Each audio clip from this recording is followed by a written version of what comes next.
దీనికి ముందు వీడియో చూసారా? చూడకపోతే కింద ట్యాగ్ చేస్తాను. ఇంట్రెస్ట్ ఉన్న వాళ్ళు చెక్ చేయండి. అప్పుడే మీకు ఈ వీడియో అర్థమవుతుంది.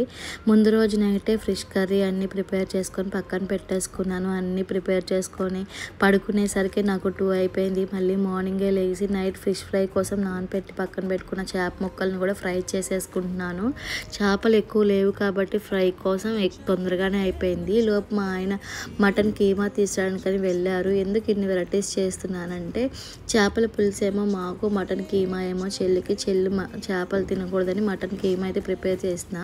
ఈ ఐరన్ కళాయి కొన్న కానించి నేను ఒక్కసారి కూడా ఇందులో ఏమి కుక్ చేయలేదు. అందుకని ముందు పచ్చి ఆనియన్స్ కొన్ని ఫ్రై చేసుకుంటున్నాను. చూసారా, ఎంత ఫ్రై చేసినా డస్ట్ అనేది రావట్లేదు. ముందే నేను బాగా క్లీన్ చేసేసుకొని ఆయిల్ రాసి పక్కన పెట్టుకున్నాను. లేకపోతే ఐరన్ కళాయిలో చాలా మట్టి ఉంటుంది మనం సీజనింగ్ చేసుకోకపోతే నీట్గా.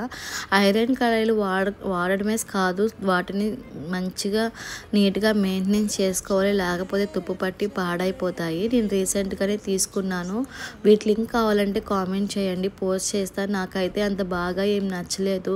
హై ఫ్లేమ్లో మీడియం ఫ్లేమ్లో పెట్టి చేస్తేనే వీటిని తొందరగా ఫ్రై అవుతున్నాయి. సిమ్లో పెడుతుంటే వీటికి ఉన్న వేడికి తొందరగా ఫ్రై అవ్వట్లేదు అనమాట. అందుకని నేను తీసుకోండి అని కూడా ప్రిఫర్ చేయను.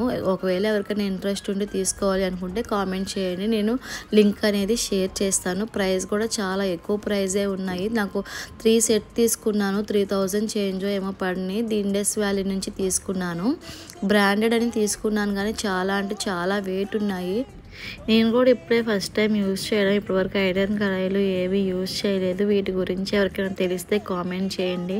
ఇంకా తక్కువ వెయిట్లో కూడా ఉంటాయో లేకపోతే ఇంతే వెయిట్ దొరుకుతాయో నాకు తెలియదు. ఎవరికైనా తెలిస్తే కామెంట్ చేయండి. నేను ఒకసారి మళ్ళీ చెక్ చేసి బయట ఎక్కడ దొరికితే తీసుకుంటాను. చాలానే ఐరన్కి సంబంధించినవి కావాలి.